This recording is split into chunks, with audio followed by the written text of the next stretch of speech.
AI को हम किस तरह से इस्तेमाल कर सकते हैं, किस तरह से उसका उपयोग कर सकते हैं पर्यावरणीय संतुलन के लिए, आपदा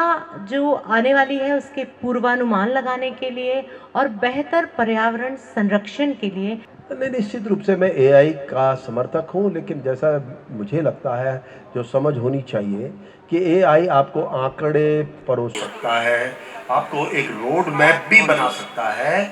लेकिन जब उसको उतारना हो तो फिर आपको लैपटॉप से बाहर आना पड़ेगा। और लैपटॉप से बाहर आने का तरीका ये है कि जब आपकी एनआई नेचुरल इंटेलिजेंस का आप उतना ही गंभीर प्रयोग करें, क्योंकि दोनों के बिना जुड़े हुए वो बड़ा रोमांटिक लगता है कि एआई में आपने ये दिखा दिया, वो दिखा दिया, लेकिन जब इसको आप जमीन पे उतारने को आएंगे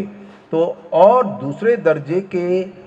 चर्चे होंगे, दूसरे दर्जे की चुनौतियां होंगी, और शायद जब दोनों को मिलाकर चलेंगे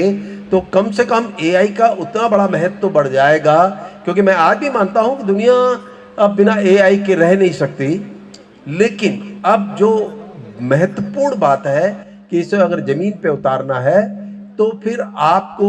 और रास्ते इसको मजबूत करने के लिए बनाने पड़ेंगे। ये शहरों का देश नहीं है, ये 6.5 लाख गांवों का देश है। तो इसमें 6.5 लाख गांव के देश, उनको केंद्र में रख के एआई और एनआई,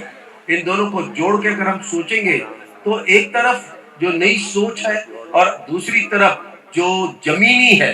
दोनों को मिला करके हम चलेंगे तो हम बड़े प्रभावी होंगे। और मुझे लगता है अपना ही देश दुनिया में ही एक नया उदाहरण दे पाएगा।